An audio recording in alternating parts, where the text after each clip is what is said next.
अभी तक हमने, आपने और हम सब ने सुना कि गैंगस्टर लॉरेंस बिश्नोई वो गैंगस्टर है जो जेल में रहने के बाद भी किसी की भी हत्या करवा देता है, किसी को भी मार देता है, किसी की भी सुपारी ले लेता है। मतलब कोई हिंदुस्तान में हो, हम लोग अक्सर सोचते हैं कि हम इस जिले में हैं, इस शहर में हैं, उस राज्य में हैं तो हम सेफ हैं।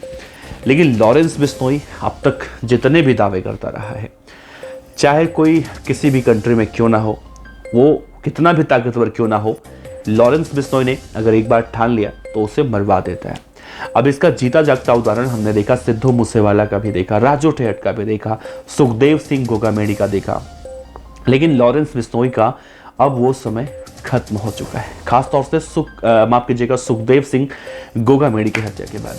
अब आप कहेंगे कैसे, तो मैं आपको बताऊंगा आज के इस वीडियो में एक एक बातें, क्योंकि अब लॉरेंस बिश्नोई गैंग की सामत आने वाली है और लॉरेंस बिश्नोई गैंग के बदमाश जहाँ कहीं भी छिपे हुए हैं, मतलब हिंदुस्तान में है, जैसे वो मारते हैं सबको, वैसे वो लोग जहाँ कहीं भी छिपे हुए हैं अब उनकी सामत आने वाली है और वो अब सलाखों के पीछे पहुँचने वाले हैं। तो कैसे पहुँचेंगे और क्या कुछ आगे होने वाला है, इस वीडियो को अंत तक देखिएगा। पूरी बातें बताऊंगा, आधिकारिक तौर पर बताऊंगा, जो पुलिस कमिश्नर साहब का बयान है उनके बयान के आधार पर बताऊंगा, हवाई बातें नहीं है। तो उम्मीद करेंगे इस वीडियो के अंत तक बने रहिएगा, क्योंकि रोहित गोदारा जो लॉरेंस बिश्नोई और गोल्डी बराड़ के बाद अगर हम कहें कि सबसे बड़ा नाम बन चुका है तो शायद गलत नहीं होगा। तो एक बार फिर से जिक्र करेंगे। नमस्ते, आप देख रहे हैं BDF न्यूज़ की क्राइम सीरीज। दोस्तों, सबसे पहले आप एक तस्वीर को देखिए। ये वो तस्वीर है जब राजस्थान के जो कमिश्नर साहब हैं, बीजू जॉर्ज जोसेफ साहब, ये आज जब प्रेस कॉन्फ्रेंस कर रहे थे तो रिपोर्टर्स उनसे सवाल पूछते हैं। वो सवाल बहुत ज़्यादा जो पूछा जाता है, सबसे पहले वही सवाल मैं आपसे बताना चाहता हूँ। उनसे एक सवाल पूछा गया कि रोहित गोदारा जो अब तक नहीं पकड़ा गया वो कब तक पकड़ा जाएगा, सब तो ठीक है। तो उन्होंने कहा कि बहुत ही सीरियस होकर उन्होंने कहा कि रोहित गोदारा अब तक नहीं पकड़ा गया, ये बात सच है, इसमें 100% सच्चाई है। लेकिन अब वो समय नहीं रहा, अब रोहित गोदारा ही पकड़ा जाएगा। और उन्होंने बहुत ही कॉन्फिडेंस के साथ कहा, क्योंकि देखिए सुखदेव सिंह गोगामेड़ी के हत्याकांड का जो मामला है वो इतना ज़्यादा तूल पकड़ चुका है कि आप अंदाज़ा लगा सकते हैं कि न सिर्फ राजस्थान बल्कि देश के अलग अलग राज्यों में जो राजपूत समाज के लोग हैं वो लोग विरोध प्रदर्शन करते हुए दिखाई दे रहे थे।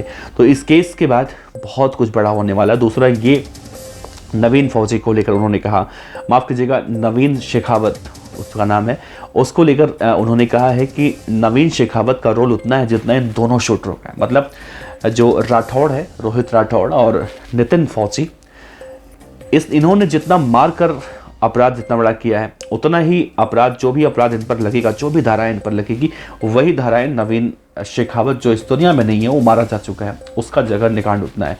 दूसरा, जो 2 शूटर और पकड़े गए हैं जो इनके साथी हैं, एक जो रामवीर है और दूसरा उधम सिंह है, इन दोनों को लॉजिस्टिक्स सपोर्ट के मामले में जो धाराएं लगती हैं, जो मामला बनता है वो होगा। अब कहीं ना कहीं राजस्थान की जयपुर की पुलिस और दिल्ली पुलिस ने जो जॉइंट ऑपरेशन में इन दोनों शूटरों को गिरफ्तार किया है, इसमें एक बड़ी कामयाबी आप इसे देख सकते हैं, कह सकते हैं और समझ सकते हैं। एक बहुत बड़ा परिवर्तन होने वाला है। ये पूरा जो प्रेस कॉन्फ्रेंस था करीब 20 से 25 मिनट का था और इस 20 से 25 मिनट में दिनेश MN साहब भी थे और IPS बीजू जॉर्ज जोसेफ जो कमिश्नर साहब हैं वो भी थे और ज़्यादा वही बोल रहे थे। और इस केस का सबसे अहम पहलू मैं बताऊं आपको, इस केस का सबसे अहम पहलू ये था कि आपको याद होगा जब सुखदेव सिंह गोगामेड़ी की हत्या हो गई और जब राजपूत समाज के लोग सड़कों पर उतरकर प्रदर्शन कर रहे थे, उसके बाद जो उनकी पत्नी थी शीला शेखावत, उन्होंने जब एक तरह से आह्वान किया माताओं, बहनों, भाइयों, बुजुर्गों सबसे कि भारी से भारी संख्या में आइए और सुखदेव सिंह गोगामेड़ी जी को इंसाफ दिलवाइए। लोग सड़कों पर उतर रहे थे। उस वक्त राजस्थान की पुलिस ने एक चीज उनसे कहा था, इसे आश्वासन कहिए, अल्टीमेटम कहिए या फिर समय कहिए, मोहलत कहिए।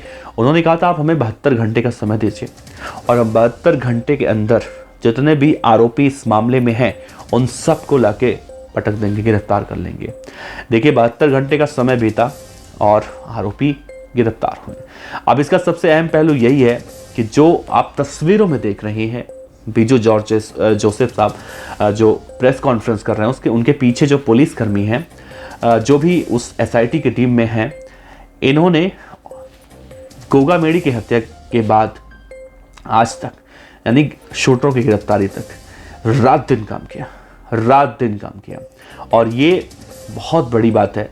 आप अंदाज़ा लगा सकते हैं कि प्रेशर कितना होगा। एक राज्य में कुछ भी हो सकता था, जिस तरह से उग्र प्रदर्शन देखने को मिलता था। लेकिन ये आधिकारिक बयान उनका था, कमिश्नर साहब का। उन्होंने कहा कि ये पुलिस वाले जो मेरे पीछे खड़े हैं, इन्होंने इतने घंटों में सिर्फ 5 घंटे की नींद लिए। सोचिए, 5 घंटे की नींद। अब जाकर उन्हें सुकून मिला, क्योंकि वो अपने टारगेट तक पहुंच गए और गिरफ्तारी हो गई जिस काम के लिए वो निकले थे।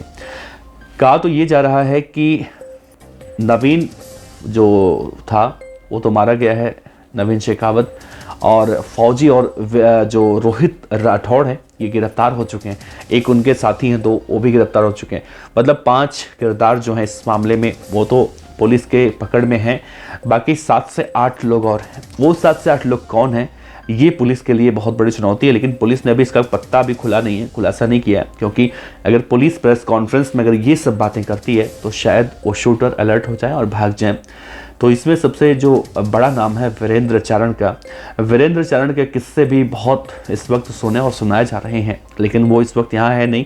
लेकिन जहाँ कहीं भी है वो भी राजस्थान के अपराध की दुनिया की पल पल की जो अपडेट निकल कर सामने आ रही है, खासतौर से सुखदेव सिंह गोगामेडी साहब के केस में, वो लोग भी बहुत ही शिद्दत से इस केस को अपडेट जो है ले रहे होंगे, ग्रहण कर रहे होंगे।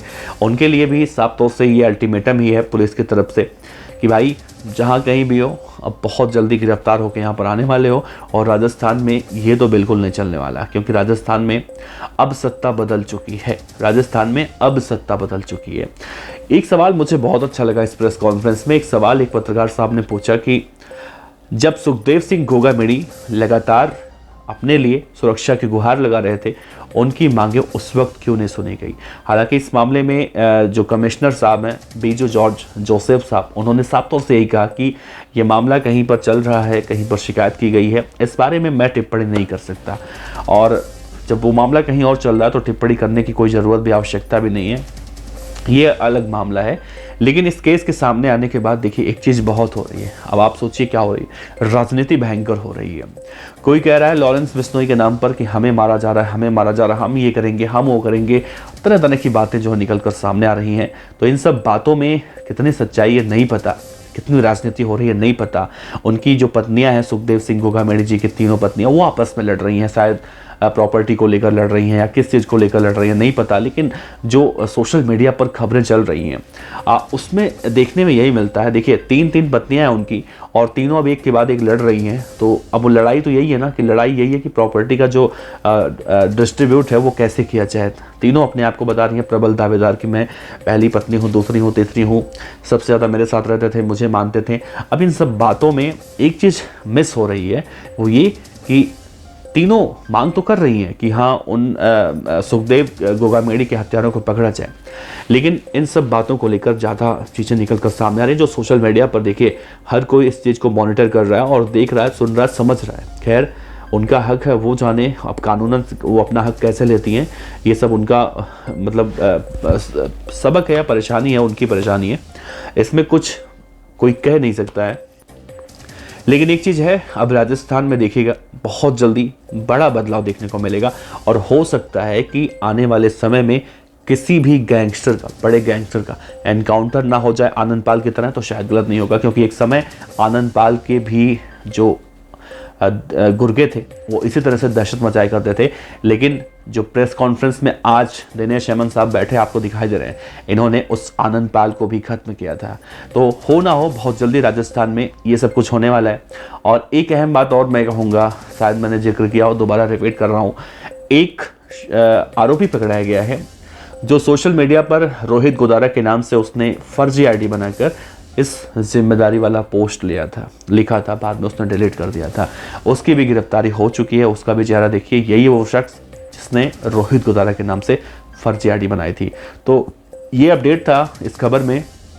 अब आप बताइए कमेंट बॉक्स में कि मैंने क्या कुछ गलत बोला, क्या कुछ सही बोला, या फिर आगे क्या कुछ होना चाहिए। क्या जिस तरह से बीजू जॉर्ज जोसेफ साहब कह रहे हैं, क्या वाकई में वो पुलिस वो काम कर पाएगी, रोहित गोदारा को भारत कैसे ला पाएगी, और राजस्थान की पुलिस, एक चीज़ मैं भूल रहा था और ऐड ऑन कर देता हूँ, राजस्थान की पुलिस एक काम और करने वाली है, इस केस को एनआईए को सौंपने वाली है। पहले जल्दी से जल्दी, जितना भी जल्दी हो सकता है, इन शूटरों से पूछताछ करके जो बाकी हैं उन्हें गिरफ्तार करके सब कुछ काम निपटा के इस केस को एनआईए के पास सौंपा जाएगा, ताकि रोहित गोदारा और विदेश में जितने भी गैंगस्टर ऐसे बैठे हैं उनको यहाँ पर खींच कर लाया जाए। वैसे बहुत जल्दी हो सकता है कि आ जाएं। आपको क्या लगता है? अपने विचार, अपने जवाब, अपने सुझाव हमें दे सकते हैं। आपका बहुत बहुत शुक्रिया। नमस्कार, जय हिंद।